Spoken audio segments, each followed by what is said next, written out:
실시간 정보 브리핑입니다. 미국 인플레이션이 다시 개선되고 있다는 신호가 나오면서 월가에서 연내 2차례 이상의 기준금리 인하 기대가 되살아났습니다. 특히 전월 대비 0.2% 상승한 근원 CPI의 경우 오름폭이 5개월 만에 둔화되면서 시장의 물가 우려가 일부 해소됐는데요. 웰스파고는 올해 연준이 기준금리를 2차례 25bp씩 인하할 것이며 시기는 9월과 12월일 것이라는 전망을 내놓았고 프린시펄 자산운용의 수석 전략가는 다음 달 CPI도 개선된다면 3월에 기준금리 인하가 논의될 수 있다고 말했습니다. 연준 위원들도 긍정적인 평가를 내렸는데요. 토머스 바킨 리치먼드 연방준비은행 총재는 12월 CPI는 우리가 이어온 이야기를 계속하고 있다며 인플레이션이 목표치를 향해 내려가고 있다는 것이라고 말했고 올해 투표권을 행사하는 오스턴 굴스비 시카고 연은 총재는 지난 몇 달을 보면 주거 분야의 인플레이션이 꾸준한 진전을 보였다며 올해도 연착륙할 수 있을 것이라고 낙관하고 있다고 전했습니다. 연준은 지난해 11월 말부터 12월 사이에 모든 연방준비은행 관할 구역에서 경제 활동이 약간 혹은 적당하게 증가했다고 평가했습니다. 현지 시간 15일에 나온 12월 베이지북에 따르면 연준은 대부분의 보고를 보면 올해도 물가가 계속 상승할 것으로 예상된다며 일부는 관세 인상이 물가 상승에 기여할 가능성을 지적했다고 전했고 2025년 전망에 대해 낙관적인 시각을 가진 보고가 비관적인 시각보다 많았다면서도 여러 구역에서 이민 정책 및 관세 변화가 경제에 부정적인 영향을 미칠 수 있다는 우려가 제기됐다고 전했습니다. 일본 중앙은행 총재와 부총재가 연일 금리 인상을 시사하는 발언을 내놓으면서 다음 주 일본은행이 금융정책결정회의에서 금리를 올릴 것이란 관측이 확산하고 있습니다. 우에다 가즈오 일본은행 총재는 오늘 제2지방은행협회가 개최한 회의에 참석해 다음 주 금융정책결정회의에서 금리를 인상할지 여부에 대해 논의해서 판단하겠다고 발언했습니다. 또한 일본은행이 금리 인상의 중요한 조건으로 여기는 임금 상승과 관련해 긍정적인 이야기가 많았다고 덧붙였는데요. 이에 대해 니케이는 일본은행 총재와 부총재가 금융정책 결정회의 직전에 금리 인상 가능성을 시사한 것은 이례적이라고 짚었고 외환시장에서는 달러엔 환율이 전일보다 하락해 엔화 가치가 소폭 올라갔는데요. NHK는 시장 관계자의 말을 인용해 이날 발표된 작년 12월 일본 생산자 물가지수가 전년 동월 대비 3.8% 오른 것도 엔화 매수세 확대 배경이 됐다고 분석했습니다. 비트코인이 전일 뉴욕 시장에서 이틀째 상승해 다시 10만 달러를 터치했습니다. PPI에 이어 CPI 상승률이 예상보다 완만하게 발표되자 위험 선호 심리가 다시 확산하면서 비트코인 등 위험 자산이 일제히 상승했다는 분석인데요. 또 다른 가상화폐 리플의 경우 해외 가격 기준 역대 신고가를 기록하기도 했습니다. 한편 텍사스에 이어 미국 오클라호마 주에서도 비트코인을 전략 준비 자산으로 채택하는 법안이 발의됐는데요. 법안을 발의한 코디 메이나드 오클라호마 주 하원 의원은 비트코인은 탈중앙화된 화폐로 정부 기관에 의해 조작되거나 발행될 수 없다며 금융의 자유를 중요시하는 사람들에게는 비트코인이 가치 저장 수단이라고 강조했습니다.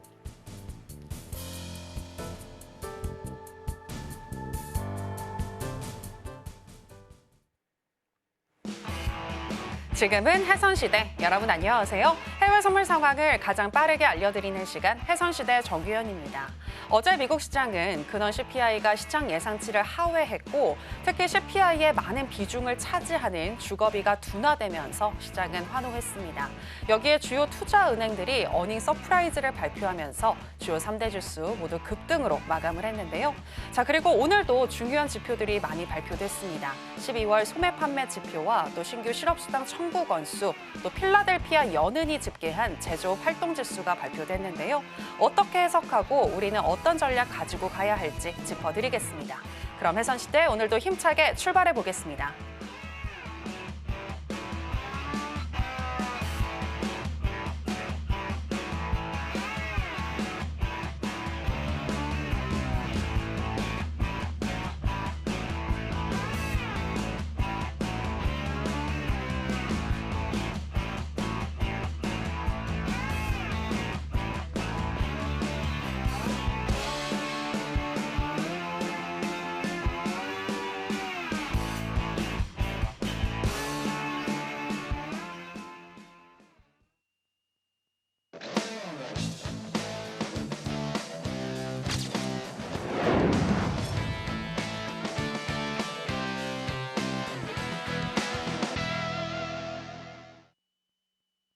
네, 해외 선물계 왕자님, 해왕 마스터 나왔습니다. 마스터님, 안녕하세요.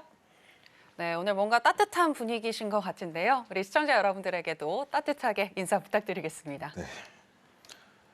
네, 안녕하세요. 해양입니다. 네, 오늘 금통위 결정이 금리 동결을 외쳤습니다. 네, 뭐 이제 어떻게 보면은 낮은 어떻게 보면 좀 PBR 상태를 좀 견제를 했던 게 아닌가 좀 이런 생각이 드는데 오늘 미국장이 상당히 좋은 신호를 보내고 있어요. 그렇기 때문에 많은 내용 얘기 나누면서 지금 어떻게 대처하는지 1시간 동안 자세하게 설명드리는 시간 가져보도록 할게요. 1시간 동안 잘 부탁드립니다. 네, 해외 선물뿐만이 아니라 해외 주식이나 또 국내 주식, 비트코인 등 정말 다양한 분야에 대해서 물어보는 대로 잘 답변을 해주시는 해왕 마스터님이신데요. 오늘도 여러분들에게 다양한 인사이트 전해드릴 거니까 1시간 동안 채널 고정 부탁드리겠습니다. 그리고 들으시다가 궁금하신 내용이 있으시다면 저희 너튜브 또 스트리밍도 계속 되고 있는데요. 스트리밍 창에 댓글을 통해서 여러분들의 질문 올려주시면 되겠습니다. 많은 참여 부탁드리겠고요. 자, 그럼 해선시대 본격적으로 시작해 보겠습니다. 먼저 나스닥 선물부터 개장 전에 어떻게 흘러가고 있는지 시세 체크와 더불어서 이슈 체크 그리고 전략까지 알아보겠습니다. 네, 나스닥 선물 차트 살펴보시겠습니다. 어제 CPI 발표 이후 환호한 나스닥 선물인데요. 오늘은 현재 강보합권에서 움직이는 흐름 나타나고 있습니다. 오늘 우리 시간으로 10시 30분경 소매 판매 지표와 고용 지표 발표 직후에 10시 30분에는 21,482포인트까지 올라갔다가 내려오기도 했는데요. 그 이후로도 완만하게나마 상승하는 흐름 이어지고 있습니다. 현재는 0.33% 정도 상승한 21,472포인트 선 지나가고 있습니다. 자, 그러면 나스닥과 관련한 이슈도 체크해 보도록 하겠습니다. 네, 이번 주 PPI와 CPI 등 정말 다양한 지표들이 발표가 됐는데요. 이와 관련해서 이야기 나눠보겠습니다. 마스터님, 오늘 같은 경우에는 소매 판매 지표, 또 고용 지표 등이 발표가 됐는데 전반적으로 이번 주 발표된 경제 지표들 어떻게 보시나요? 일단은 사실 크게 문제는 없을 것 같아요. 문제는 네. 크게 없다. 왜냐면 지난주 고용 발표 이후에 조금 금리 부분이 좀 많이 변동이 됐어요. 금리가 사실 저희가 지금 이번 달 FOMC 회의를 지켜보는 상황이 아니에요. 이번 달은 당연 미국에서 금리를 동결하는 거고 올해 두 차례 인하를 하겠다고 가정을 하는데 과연 몇 월에 내릴까? 제가 사실 이 부분에 대해서 굉장히 초점을 맞추고 있거든요. 왜냐면은 시장이 지금 만약 상승을 한다면은 그 기간에 대한 텀이 있을 거예요. 그거를 금리에 좀 초점을 맞추고 있는 상황이에요. 뭐 이론적인 베이스는 제가 이제 채팅방에서 좀 다수 얘기를 드렸었는데 너무 복잡한 얘기는 좀 빼고 그러기 때문에 사실 이제 지표에 대한 부분이 좀 영향을 미치는 지표가 딱히 이제 고용 지표 말고는 크게 없는 상황이에요. 사실 이제 추후에 이제 페드 이제 파월 의장의 어떤 시각이 좀 전달되면은 그때부터 판단할 수 있을 것 같은데 이번 주 나오는 지표는 단순히 좀 어떻게 보면 미증시 거래량을 늘리는 지표 그 이상 이하에도 아닌 어떤 자세한 분석 자체는 필요 없는 지표일 걸로 예상을 해요. 이 부분만 좀 참고해 주면 될 것 같고 오늘 금통이 있었잖아요. 네네. 네, 오늘 금통이 있었는데 그 한국은행 측에서 이제 금리를 동결을 했어요. 뭐 다들 예상을 했겠지만 지금 금리를 인하하기에는 조금 어떤 시장에 대한 어떤 이제 타인 자본이죠. 흔히 뭐 이론적으로 얘기를 하자면 타인 자본에 대한 이탈률을 좀 방지하고자 하는 목적성이 굉장히 강한 것 같아요. 내수 경제보다는. 사실 지금 시국에서 그게 맞는 것 같고 그래서 미국이 금리 인하하는 거 보고 좀 간을 볼 것 같습니다. 뭐 경제지표 관련해 갖고는 사실 크게 볼 건 없고 앞으로 좀 계속적으로 봐야 될 거는 언제 환율 변동이 좀 이루어지지 화면 한번 보면서 얘기할게요. 네. 네. 지금 보시면은 지금 3월, 5월 이렇게 일정이 잡혀 있잖아요. 여러분들 이 부분만 좀 참고해 주시면 돼요. 3월, 5월 지금 1월은 볼 게 없어요. 3월, 5월 뭐 이번 달 그 그 FOMC 회의 열릴 때 뭐 이제 기자회견 열리는데 큰 말은 없을 거예요. 추후 지켜보겠다 뭐 이런 멘트만 던질 가능성이 굉장히 높고 2월에 과연 어떤 상황이 좀 급변하는지 이 부분만 좀 체크하는 상황이 좀 이어질 것 같아요.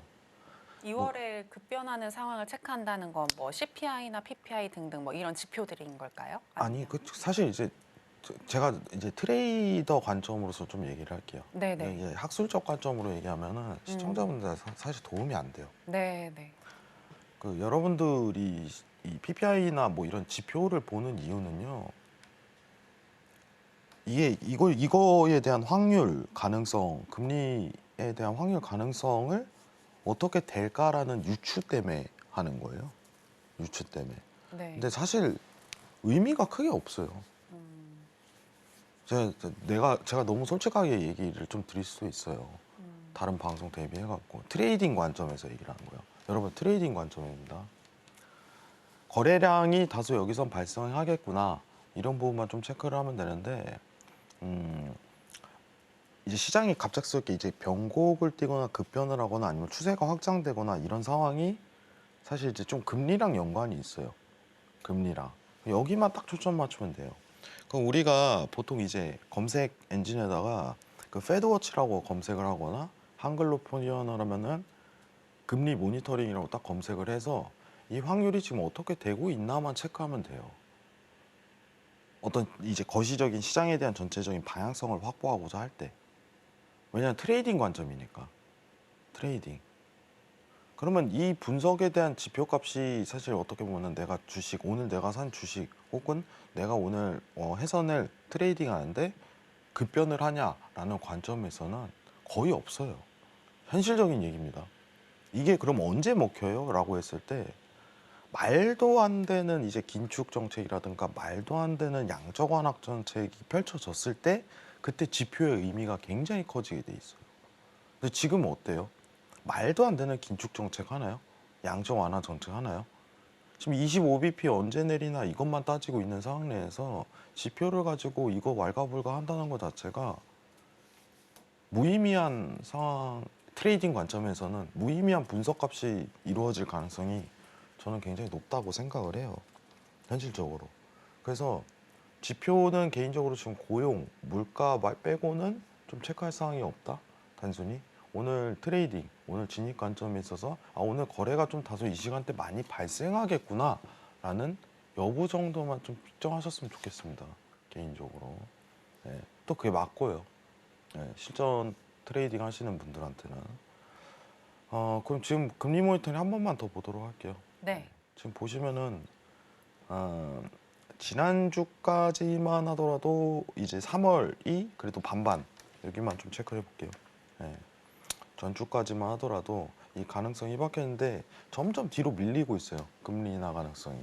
뭐 아까 전에 이제 연준 위원 누구였죠? 연준 위원 발언 뭐 토마스 9월, 드라기. 9월에 할 수 있다? 윌러였나? 예, 기억이 잘 안 나는데 사실 웰스파고가 얘기했습니다. 웰스파고가 얘기했으면 더 신빙성은 없네요, 사실. 그 지금 보시면은 그런 내용보다 지금 어쨌든 제일 중요한 거는 시장을 지배하는 거는 사람이잖아요. 트레이딩이잖아요. 그죠? 그러면은 지금 다수의 사람들이 금리를 어떻게 바라보고 있냐가 더 정확해요. 그런 어떤 언론에 나오는 말 한마디보다는 이게 더 신빙성이 있어요. 개인적으로. 이런 부분은 이제 실전적으로 여러분들 좀 체크하시면은 더 오히려 신뢰가 갈 거예요. 그럼 지금 상황에서 이제 3월 것만 좀 보죠. 3월 보면은 25%잖아요. 74%고. 그러면 가능성이 굉장히 희박해지고 있다는 얘기예요. 참, 그럼 이 전제는 뭐냐라고 했을 때, 야, 조금 예상치가 어긋나는데, 점점. 왜냐면은 저는 시장이 계속 녹으려고 시도를 해요. 변화하는 거에 대해서. 3달 뒤에 어떻게 될 거야? 5달 뒤에 어떻게 될 거야? 이건 무의미한 분석이에요. 어떤 트레이더, 잘 되는 트레이더도 그렇게 분석을 안 해요. 지금 시장이 이렇게 변하고 있구나 라고 따졌을 때 잘하면 이번 1분기 넘어서까지 폭발적인 상승이 좀 드러날 수 있겠구나. 생각보다. 길게는 올해 이제 전반기까지 폭발적인 상승이 좀 드러날 수 있겠구나. 이 생각도 들어요. 지금 상황에서. 예. 지난주랑 또 이제 상황이 대변이 많이 바뀌었잖아요. 계속 주시를 할 거예요, 사실. 주시는 하는데 지금 만약에 미국 쪽에서 문제가 발생한다면은 뭐 하나밖에 없죠. 부채밖에 없어요. 지금 상황에서는 부채 한도. 뭐 그거 갖고 이제 어떻게 보면 이번에 트럼프가 12월에 예산안을 포함 안 시켜갖고 어떻게 보면 6월까지 좀 딜레이가 된 상황이에요. 딜레이가 된 상황인데 이러면은 좀 증시가 좀 말도 안 되는 상승을 한 번 더 끌지 않을까 생각을 해요. 지금 이 상황에서. 그래서 오늘 내용은 좀 다소 중요합니다. 좀 이따 이제 미증시 차트 보면서 이제 종목군 관련해서도 얘기를 할 건데 지금 시장 상황이 이제 어떻게 보면은 고퍼죠, 고퍼. 고퍼에 대한 부분을 추가적으로 더 어떻게 보면 상승할 거다라고 보는 게 수익성 확보에 굉장히 높아요. 두 가지 있잖아요, 원래. 이제 우리가 기본적으로 봤을 때 PBR 분석이라든가 PER 분석을 하는데 저는 개인적으로 이익이 나고 있는 회사가 더 확장적으로 이익이 날 가능성이 굉장히 높아요. 이번 1분기는. 뭐 부가가치가 높은 산업이겠죠, 당연히. 그래서 여러분들한테 AI, 뭐 전력 이게 계속 올라갈 거예요. 올 1분기에. 그러면은 정말 말도 안 되는 거품이 좀 더 시간이 더 연장이 되겠구나 이런 생각을 하고 있습니다. 연장이 되겠구나. 그래서 진입을 사실 이제 단기적인, 중기적인 자리값이 한 번은 나올 가능성이 굉장히 높겠다. 중기적인 자리값까지 한 번 나올 가능성이 굉장히 높겠다 하고서 판단하는 시기입니다. 지금이.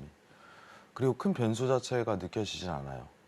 금리 인하론 말고는 아직까지는 이 부분만 좀 체크하면 좋을 것 같아요. 좀 이따 차트 보면서 좀 더 자세하게 얘기를 해보도록 하죠. 이상입니다.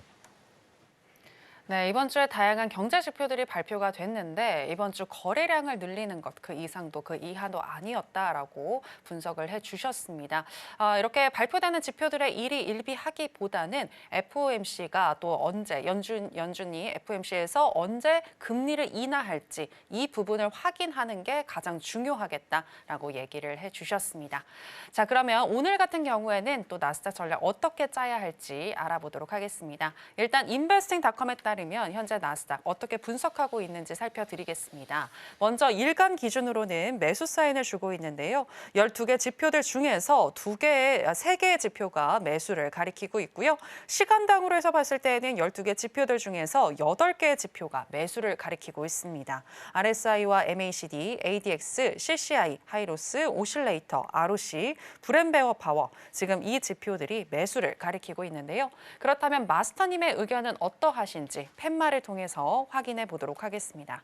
마스터님 팻말 준비해 주시고요. 가겠습니다. 하나, 둘, 셋, 빠밤. 네, 매수 사인 드셨습니다. 네, 지지난주였나요? 당분간 나는 계속 매수 사인을 들 것이다 라고 얘기하셨는데 중장기적인 관점에서 매수인 건지 아니면 오늘 매수인 건가요? 지난주는 제가 좀 중장기 이렇게 얘기를 했는데 네. 지금은 다예요, 다. 장기, 중장기 이렇게 보셔도 될 것 같아요. 뭐 차트 보면서 좀 얘기를 하죠. 네. 자, 일단은 좀 정리를 해보죠. 최근 어떻게 보면 미증시 차트가 제가 이 얘기를 했었잖아요. 최근에 사실 이제 12월 들어서 미증시가 좀 조정세가 강해졌죠. 12월 들어서. 예. 근데 이게 왜 그렇다고 얘기를 했어요? 그러니까 일시적으로 지금 미국 시장에서 좀 다소 이전 어떻게 보면 긴축 이전이죠. 팬데믹 기준으로 잡으면 안 될 것 같고 긴축 이전으로 잡아야 될 것 같은데 긴축 이전과 이후에 미국 금융시장에 대한 큰 변화는 영래포다 이렇게 얘기를 하고 있어요. 영래포다. 무슨 뜻이냐면은 미국 내에 있는 헤지 펀드사들이 이 영래포라는 어떤 계좌라고 얘기를 할게요. 은행 이제 연준 창고예요. 연준 창고. 우리가 이제 시중은행 이용하듯이 연준 창고를 극단적으로 활용하기 시작했다라고 판단이 전 들거든요. 극단적으로. 그러면은 재무제표상 어떻게 보면은 회계 처리에 대한 문제가 있기 때문에 일시적으로 자금을 빼는 현상이 분기별로 드러나요. 그렇기 때문에 이거는 단순히 이제 머니마켓 펀드에서 드러나는 일시적 조정이다라고 판단하시면 좋습니다. 근데 이게 끝났어요, 이제. 회계 보고 다 끝났잖아요. 그럼 얘네는 타이밍만 보고 다시 머니마켓 펀드로 돈이 다시 들어올 거예요. 금융시장으로. 그렇기 때문에 다시 재차 상승이 들어갈 수 있는 여력이 다시 한번 나올 것입니다. 라고 얘기를 드렸어요.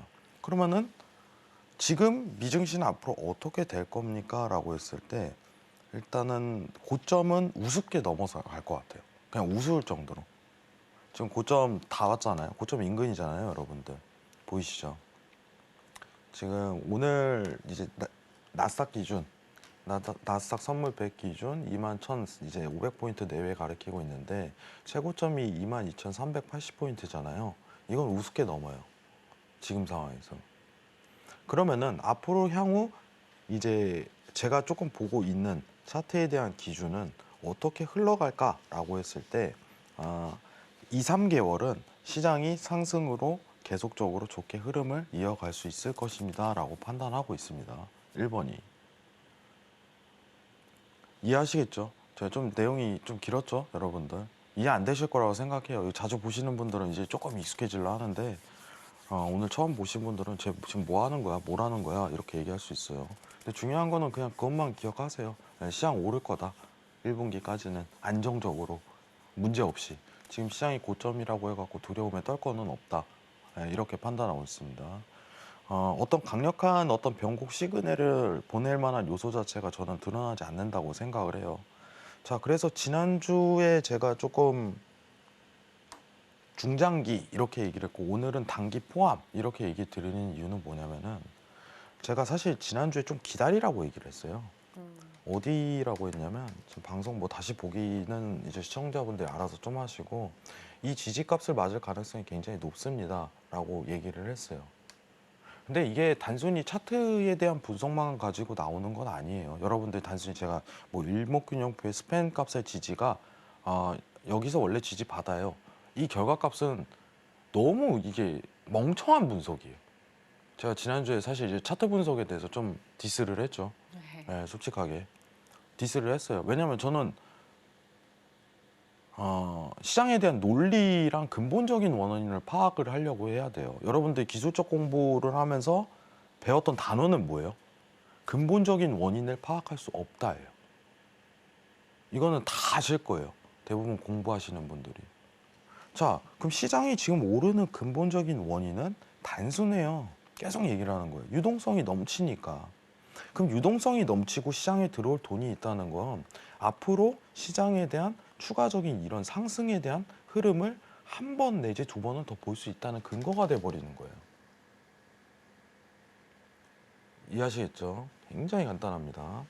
자, 그럼 우리는 일본 기준에서 단순히 지금 추세가 이어갈 걸, 이 차트 자체가 추세라는 가정 자체를 일단은 내렸어요. 왜냐? 시장의 유동성에 대한 원인 분석을 파악을 했으니까. 시청자분들 이해하실 거예요. 자주 보시던 분들은.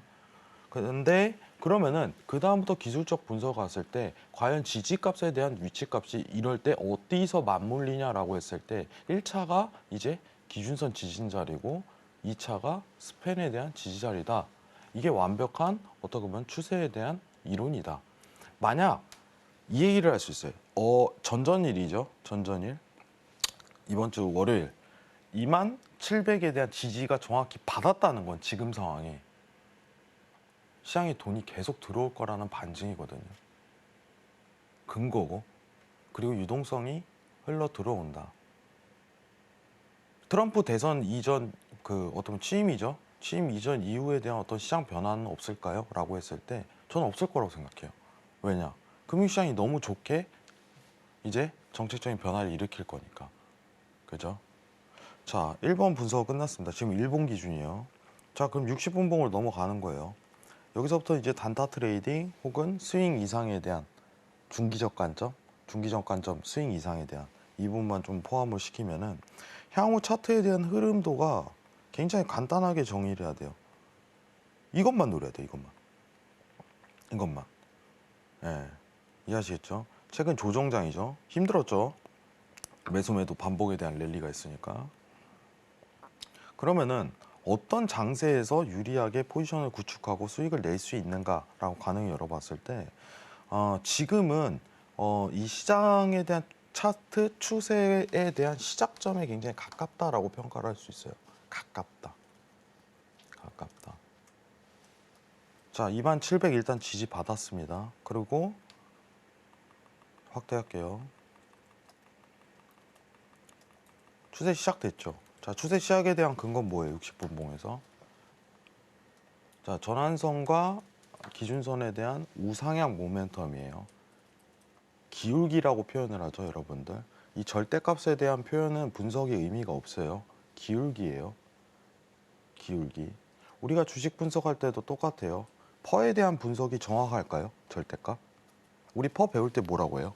몇 이상 상대적으로 기업, 동일 기업군이 있을 때 얘네에 대한 비교 가치로 퍼를 분석한다고 하죠. 근데 퍼 분석 그렇게 안 해요, 실전은. 이 퍼에 대한 상승률을 분석을 해요. 상승률. 상승률.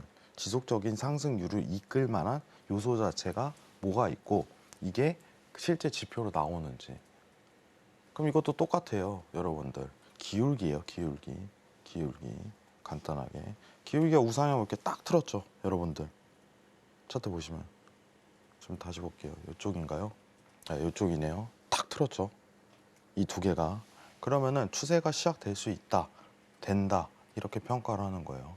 향후 이제 일봉상 2700에 대한 지지는 정확히 받았으니까 지속적으로 이제 스팬 위에서 놓을 수 있는 분위기 환경은 구성이 됐다라고 평가하시는 게 맞습니다.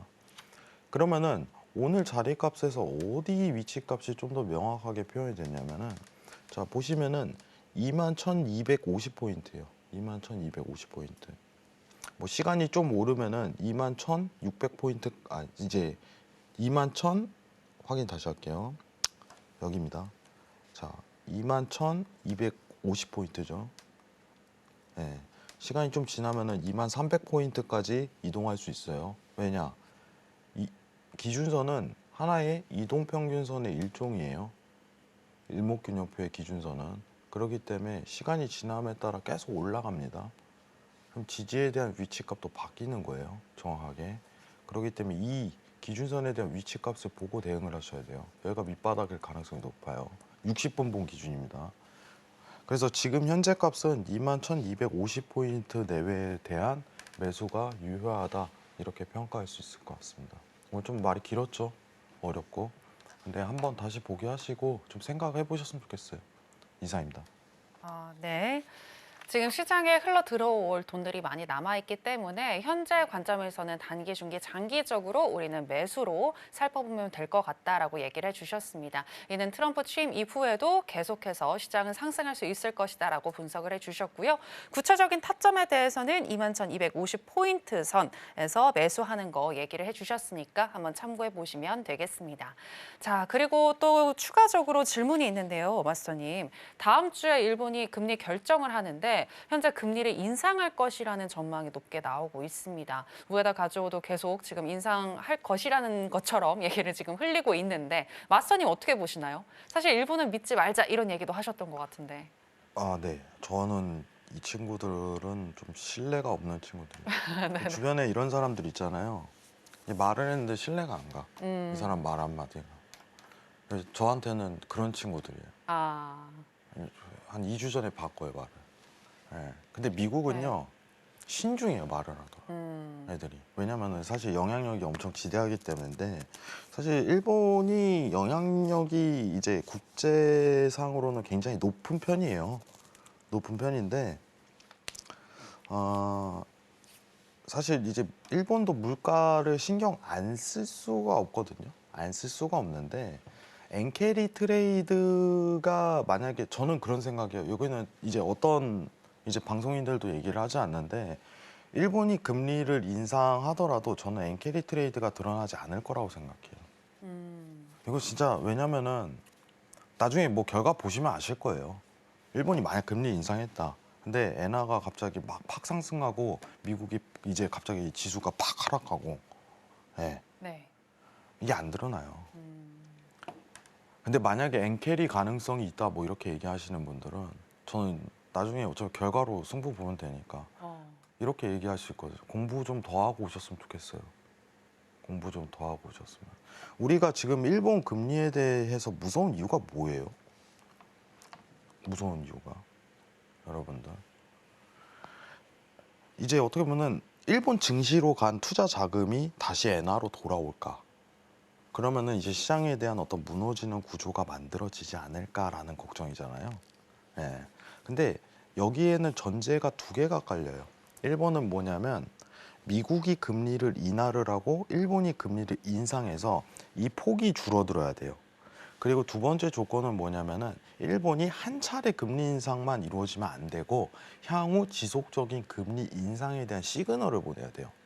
그거에 대한 어떤 결과값이 나오고. 근데 시장은 이미 일본에 대한 금리 인상이 과연 지속적으로 이루어질까라는 의문을 굉장히 품고 있어요. 왜냐? 여러분들 그거 아세요? 이건 문화예요, 여러분들. 우리나라 사시는 분들은 잘 모를 거예요. 우리나라가 좀 특징이 뭐예요? 유교 사상이 굉장히 강해요. 네. 보수적이고 굉장히. 뭘 하든 간에 안 된대 다. 이게 우리나라 문화예요. 현실적인 거고. 일본 문화는 뭐예요? 일본도 유교의 영향이 있지 않나요? 그 뭐냐 그 기성세대에 대한 고집을 꺾기가 굉장히 힘들어요. 사실. 그 대를 이어가고 이런 네. 것들이 그쵸. 계속 이어지잖아요. 뭐 이제 정책적으로도 그걸 장려할 뿐만 아니라 그 문제가 뭐냐면 일본은 금리 인상을 굉장히 무서워하는 나라예요. 왜냐 지난 20년, 30년 동안 어쩌면 디플레에 대한 지향을 하면서 금리를 동결했는데 이거 굉장히 무서워요. 어쩔 수 없으니까 물가가 오르니까 전 세계적으로 자, 우리도 한 번 정도. 근데 만약에 다시 한 번 더 이제 물가가 내려가는 시즌이 오면 얘네는 다시 내릴 애들이에요. 저는 그렇게 생각을 해요. 이걸 바꾸기 힘들어요. 왜냐? 아직도 계산기 쓴대요. 이게 현실이에요. 이거 펜으로 쓰고 서류 제출할 때. 이게 변화하기가 힘들다는 거거든요. 저는 그 문화가 있기 때문에 금리 인상에 대한 한 차례가 이루어지더라도 지속적인 인상이 이루어지지 않을 거라고 생각하기 때문에 그래서 일본 이슈는 당분간은 좀 접는 게 좋지 않을까? 이 정도. 네. 이 정도만 좀 참고하셨으면 좋겠습니다. 이상입니다.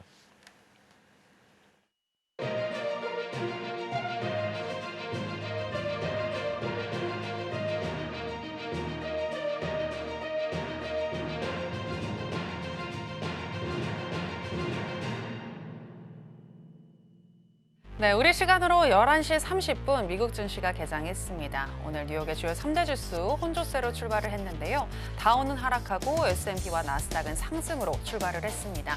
자, 그렇다면 우리는 전략 어떻게 가지고 가야 할지 잠시 후에 바로 짚어드리겠습니다.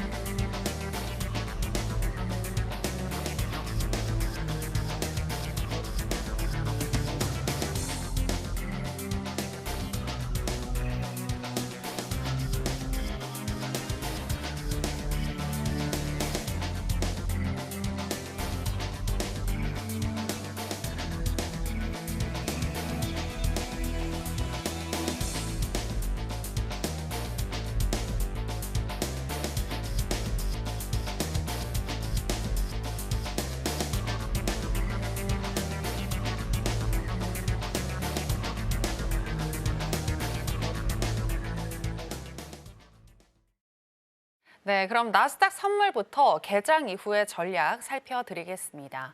마스터님, 현재 0.27%, 아까보다는 좀 상승폭이 둔화된 것 같습니다. 여전히 매수의 관점은 유효하실 것 같고, 맞죠? 그럼요. 네, 당연하죠. 타점도 유효하신가요? 아까 그럼요. 얘기해 주신 거. 네. 네. 차트 보면서 좀 얘기할게요. 네. 뭐 어제 사실 이제 뭐냐면은 많이 올랐어요. 전일. 이거 조정이에요, 조정. 이거 내리더라도 조정. 이거 조정이라고 생각을 하세요. 내리더라도. 지금은 어떤 트레이딩 관점 자체가 내세워지진 않고 좀 제가 봤을 때는 1시간 정도는 좀 여유가 필요하겠다 이 생각을 가져요. 예, 뭐 1시간 내에 갑작스럽게 막 한 50베이시스 포인트 급락하고 막 이런다고 당황할 거 없어요. 뭐 트레이딩 하시는 분들은 차트 이렇게 60분봉 딱 켜놓으시고 화장실 가시고 예, 천천히 그냥 차트 보면 지켜보고 긴장은 여기 왔을 때 21,350포인트 있죠. 여기 왔을 때부터 딱 집중하시면 돼요. 예, 지지 여부 체크하고 그 다음에 다시 매수 보는 단계이기 때문에 차트는 이뻐요. 아직까지는 이쁘고 계속 떨어지죠. 보시면은 조정 내려가야 돼요. 아직까지. 예, 이 부분만 좀 체크하시고 일본 기준에서 각종 지표들 보면은 일단은 제가 좀 그림이 이쁘다 이런 표현 하거든요. 올라갈 만한 그림이 이뻐요. 전체적으로. 예. 본격적인 추세에 대한 어떤 시작 스타트 라인은 일봉상 드러나진 않았어요. 아직 일본 기준에. 근데 뭐 무리 없이 상승에 대한 여부 자체가 드러날 가능성이 굉장히 높다. 게다가 이제 다음 주 이제 그거잖아요. 트럼프 네, 취임식이잖아요. 네. 취임식 이후에 좀 더 추가적인 효과가 기대되는 상황입니다. 이 정도만 좀 체크하시면 될 것 같아요. 그리고 뭐 코스피 차트 한번 보죠. 화면 잠깐 내릴게요. 네. 네. 코스피 차트를 같이 한번 보도록 하죠. 뭐 증시 관련해서 궁금하신 분들 많으니까. 저는 그냥 저 개인적인 소신대로 좀 얘기를 드리겠습니다. 네. 개인적인 소신대로. 자, 여러분들 최근에 이제 요 며칠간 이제 코스피가 상승을 하죠. 요 며칠 기준으로. 제가 이 얘기를 할게요, 여러분들. 만약에 중장기적인 포지션 내가 좀 한 뭐 1년 이상 갖고 있었어. 국내 주식을 관련해서. 근데 뭐 테마는 빼겠습니다. 테마는 싹 뺄게요. 예, 테마는. 왜냐면 테마는 제 그 어떤 이론상 들어가지는 않아요. 테마는 이제 테마 관련 이제 전문가한테 좀 상담을 하시고 만약에 나는 좀 어떤 가치주 어떻게 보면은 성장주로 좀 장기 보유에 대한 관점을 가지고 있어라고 하시는 분들은 제가 딱 얘기 드릴게요. 코스피 2,600포인트 오시면은 다 청산하세요. 다 청산하시는 걸 굉장히 추천드립니다. 예. 이게 왜냐면은 시장에 대한 어떤 방향성 전환이 드러났거든요. 확실히 가능성이 굉장히 높아요. 제가 최근에 나왔던 얘기가 이제 23,060 깨지면 그때부터는 헬 열린다 이거였는데 아직까지는 아니거든요. 안 깨지고 있으니까. 예. 근데 마지막 청산 기회가 아마 저는 26,000포인트에서 26,050포인트 사이라고 생각을 해요. 코스피 2,600이요? 네, 2,600. 네네네. 그러면 지금 두 구간이거든요. 청산 자리가. 청산 자리 두 구간이에요. 이 네모칸 잘 기억을 하세요. 네, 이 자리랑 이 자리예요. 이게 추후에 어떻게 보면 깨지더라도 한번 반등했을 때 그때 정리를 해야 되고 그리고 장기 보유 관점을 좀 들고 가기가 굉장히 힘들다. 이렇게 좀 평가를 드리는 게 맞을 것 같아요. 이거 중요합니다, 여러분들. 왜 그러냐면 미장은 올라가기 때문에 시장에 대한 어떤 조정 파동 이게 여러분 단순하게 얘기할게요. 지금은요 하락에 대한 조정 파동이에요. 조정 파동. 큰 틀로 본다면 이게 조정 파동이에요. 그 안에서 세부 파동으로 마지막 이제 청산값에 대한 기회를 2,600까지는 반등하고 줄 거예요. 한 번은. 근데 왜 안 되냐라고 자꾸 얘기를 했을 때 근본적으로 이제 펀더멘탈 자체가 의미가 없는 장이 계속적으로 연출되기 때문이에요. 저는 오늘 이주열 총재가 얘기하는 거 보고 오히려 더 확신했어요. 이제 이창용 총재 죄송합니다. 네. 계속 헷갈려요. 한국은행에서 얘기를 했던 게 그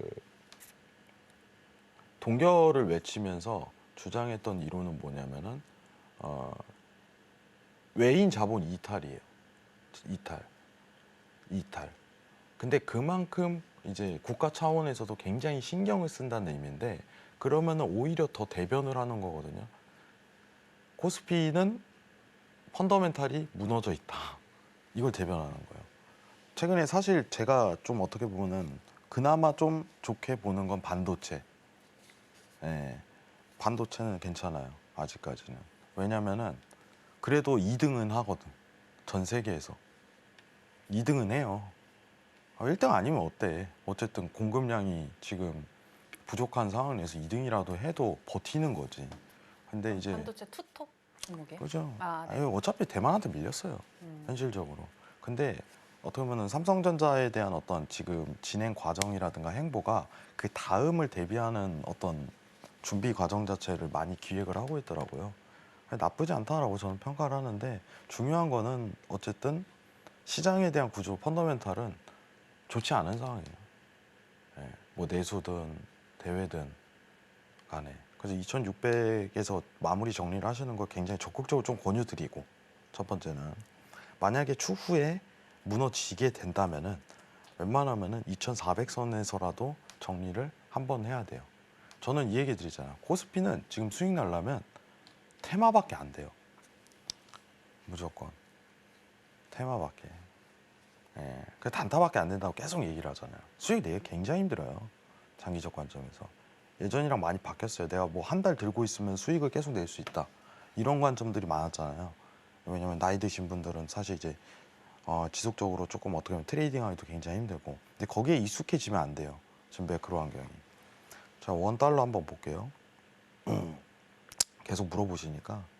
지금 원 달러에 대한 환율 방어를 계속 하고 있죠. 여러분들. 제가 사실 이제 달러 대비 그 원화 차트를 많이 안 봐요. 뭐 보냐면은 테더로 봐요. 테더로. 테더. 제가 이거는 노란통에 좀 얘기를 드렸어요. 테더를 보는 이유는 굉장히 단순해요. 왜 볼까요? 우리 스테이블 코인 뭐 그런 아니요. 이거는 국가가 개입할 수 없잖아요. 아, 정말 어떻게 보면 환율에 대한 정확한 수치값에 대한 상황 표현을 내세우고 있는 거거든요. 근데 왜 많고 많은 것 중에 테더? 테더는 이제 유지가 되니까 음, 원화에 대한 정확한 값을 표현할 수 있거든요. 음. 그러면 만약에 국가 정부가 금융 환율 안정을 안 했다 이번에 라는 가정에 열린다면은 최고점은 1,550원이 50원까지 열렸었어요. 그나마 이제 환율 방어를 했기 때문에 이 정도. 근데 지속적인 방어를 하겠죠. 방어를. 근데 환율이 오르는 이유는 굉장히 두 가지예요. 1번은 뭐예요? 환율이 오르는 이유가 뭘까요? 여러분들 굉장히 간단하게 생각하시는 게 편해요. 1번은 제가 먼저 얘기했던 외인이 떠나는 그 원화에 대한 가치가 당연히 떨어지겠죠. 이거 뒤집어서 생각하시면 돼요. 여러분들 가치에 대한 측면은. 두 번째는 뭐냐면 달러가 너무 오르고 있어요. 자, 달러 차트 한번 보면서 가보도록 할게요. 자, 지금 달러 차트입니다, 여러분들. 달러가 계속 오르죠. 근데 달러가 왜 오를까요? 최근 들어서 달러가 더 오르고 있어요. 금리 인하 안 한대요, 자꾸. 미룬대. 시장 예측 벗어나고 좀 더 이제 기다려봐 하는 상황이 연출되니까 달러에 대한 상승기가 좀 더 지속적으로 일어날 가능성이 굉장히 높다는 거예요, 지금 상황에서. 고달러가. 어차피 박스피 깨졌고 지금은 추세 이어지더라도 계속적으로 올라가는 시그널, 지금 여기 초록선 보이시죠? 초록선이 계속 이어질 거예요. 그러면 환율 어떻게 되겠어요? 방언하겠죠. 뭐 한국은행에서. 뭐 아직은 이제 외화 보유 자금이 있으니까 방언하겠죠. 근데 좋지는 않다. 예, 좋지는 않다. 그러면 제일 편한 거는 달러만 좀 내려가면은 원 달러는 알아서 내려와요. 원 달러는. 그러면은 타인 자본, 외인 자본도 다소 조금 어떤 흡수량이 좀 증가가 되겠죠. 근데 지금 시국 자체는 그게 전혀 느껴지지 않는 시그널입니다. 매크로 환경상. 그래서 뭐 안정이 될 거다 이런 생각은 안 하셨으면 좋겠어요. 원 달러가 안정이 될 거다 이런 생각. 네, 이 정도만 설명드려도 될 것 같아요. 자세한 거는 제가 노란통에 설명드릴게요. 이상입니다.